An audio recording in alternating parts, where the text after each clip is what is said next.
Joshua chapter 9.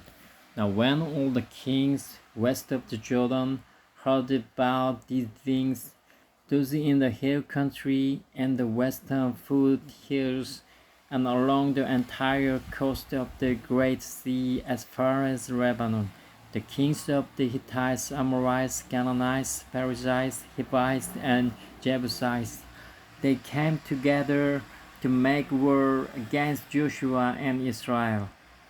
However, when the people of Gibeon heard what Joshua had done to Jericho and Ai, they resorted to a ruse.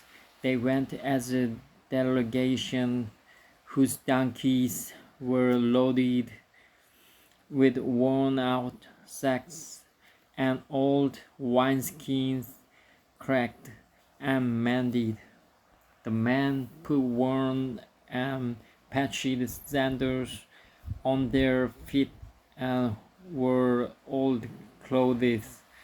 All the bread of their food supply was dry and moldy.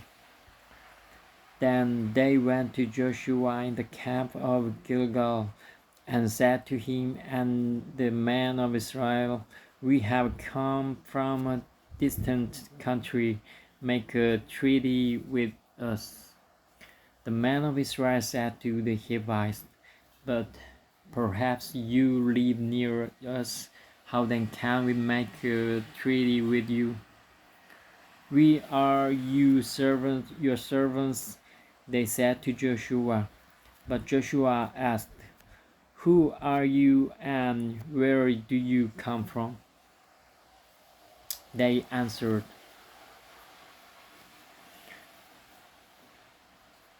"Your servants have come from a very distant country because of the fame of the Lord your God. For we have heard reports of him, all that he did in Egypt, and all that he did to the two kings of the Amorites east of the Jordan, Sihon king of Heshbon, and Og king of Bashan, who reigned in Ashtaroth. And our elders and all those living in our country said to us, 'Take provisions for your journey. Go and meet them and say to them, We are your servants. Make a treaty with us.' This bread of ours was warm when we packed it at home on the day we left to come to you, but now see how dry and moldy it is.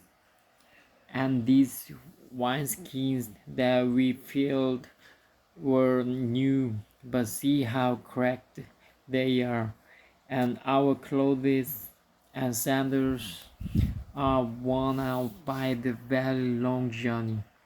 The men of Israel sampled their provisions, but did not inquire of the Lord. Then Joshua made a treaty of peace with them to let them leave, and the leaders of the assembly ratified it by oath.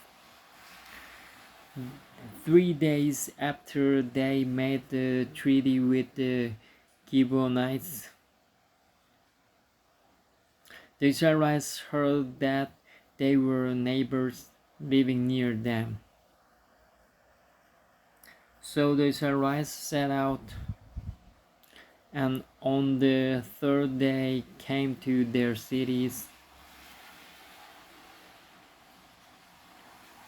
Gibeon, Kephirah, Boroth, and Kiriath Jearim.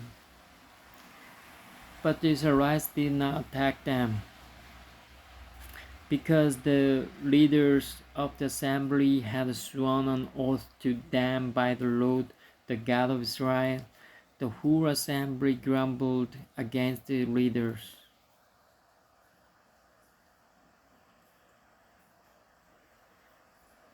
But all the leaders answered, We have given them our oath by the Lord, the God of Israel, and we cannot touch them now. This is what we will do to them. We will let them live, so their wrath will not fall on us for breaking the oath we swore to them. They continued, "Let them live, but let them be woodcutters."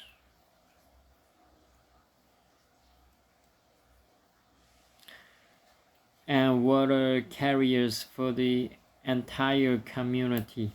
So the leader's promise to them was kept. Then Joshua summoned Gibeonites and said, "Why did you deceive us by saying we live a long way from you, while actually you live near us? You are now under a curse. You will never cease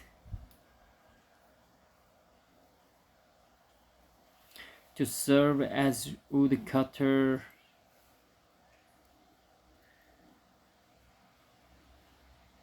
and water carries for the house of my God." Then answered Joshua, "Your servants were clearly told how the Lord your God had commanded his servant Moses to give you the whole land and to wipe out all its inhabitants from before you. So we feared for our lives because of you, and that is why we did this. We are now in your hands. Do to us whatever seems good and right to you." So Joshua saved them from the Israelites, and they did not kill them. That day he made the Gibeonites woodcutters and water carriers for the community and for the altar of the Lord at the place the Lord would choose, and that is what they are to this day.